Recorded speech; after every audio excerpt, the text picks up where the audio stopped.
आज की प्रेस वार्ता में मैं प्रेस के सभी साथियों का स्वागत करती हूं, अभिनंदन करती हूं, इस्तकबाल करती हूं। I welcome you all. और आज जो स्टेट हॉलीडे है, जब मैं आई तो यहाँ पर बहुत कम भीड़ दिखी सड़कों पर, तो मुझे लगा कि भाई क्या बात है, ये तो या तो ट्रैफिक की व्यवस्था बहुत अच्छी है या आज कोई ख़ास दिन है। तो पता चला कि आज यहाँ का एक बहुत ही लोकप्रिय त्यौहार है, करम पर्व है, प्रकृति पूजा है। तो आप सभी लोगों को और आप सभी के माध्यम से झारखंड के हर प्रदेशवासी को कांग्रेस पार्टी की ओर से, अपनी ओर से मैं शुभकामनाएं देती हूं, बधाई देती हूं। और आज एक बहुत ही महत्वपूर्ण मुद्दे पर, बहुत ही ज्वलंत मुद्दे पर आप सभी के सामने कांग्रेस पार्टी की बात रखने के लिए मैं आई हूं।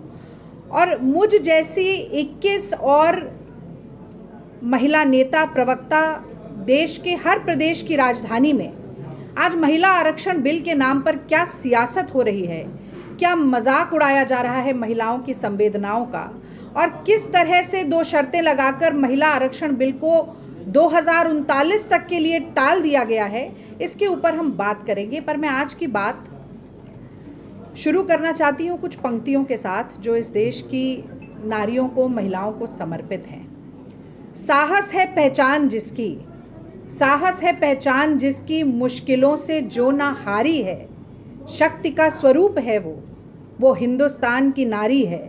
और क्या नापोगे हद उसकी, क्या नापोगे हद उसकी, वो बेहद है, वो गहरी है, उसको आंख दिखाने वालों वो लोकतंत्र की प्रहरी है।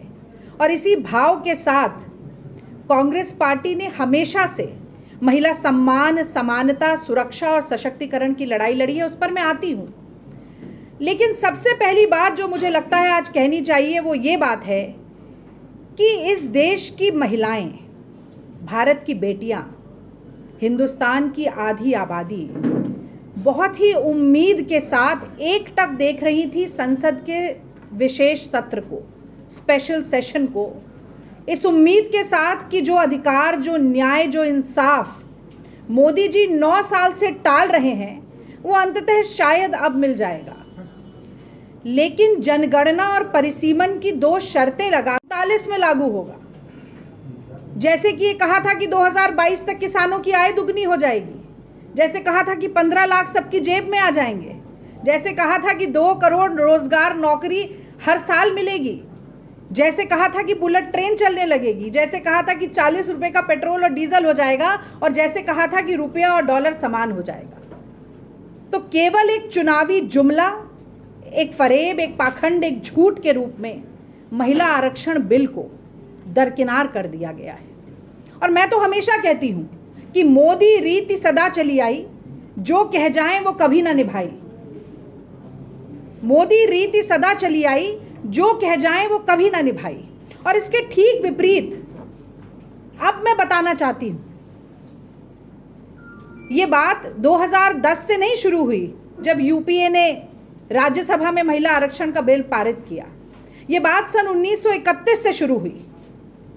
कराची अधिवेशन था, गांधी और नेहरू ने मिलकर एक रेजोल्यूशन पास किया जो दुनिया में पहली बार हुआ कि देश की आजादी के साथ साथ पुरुष के साथ महिला खड़ी होगी, समान मताधिकार दोनों को मिलेगा, यूनिवर्सल एडल्ट फ्रेंचाइज। आप अमेरिका की बात करें, आप फ्रांस की बात करें, आप लंदन की बात करें, दशकों तक महिलाओं को यातना झेलनी पड़ी, प्रताड़ना झेलनी पड़ी, जेल की हवा खानी पड़ी, सिर्फ एक वोट के अधिकार के लिए। और हमारे देश के निर्माताओं ने यूनिवर्सल एडल्ट फ्रेंचाइज इस देश को दिया।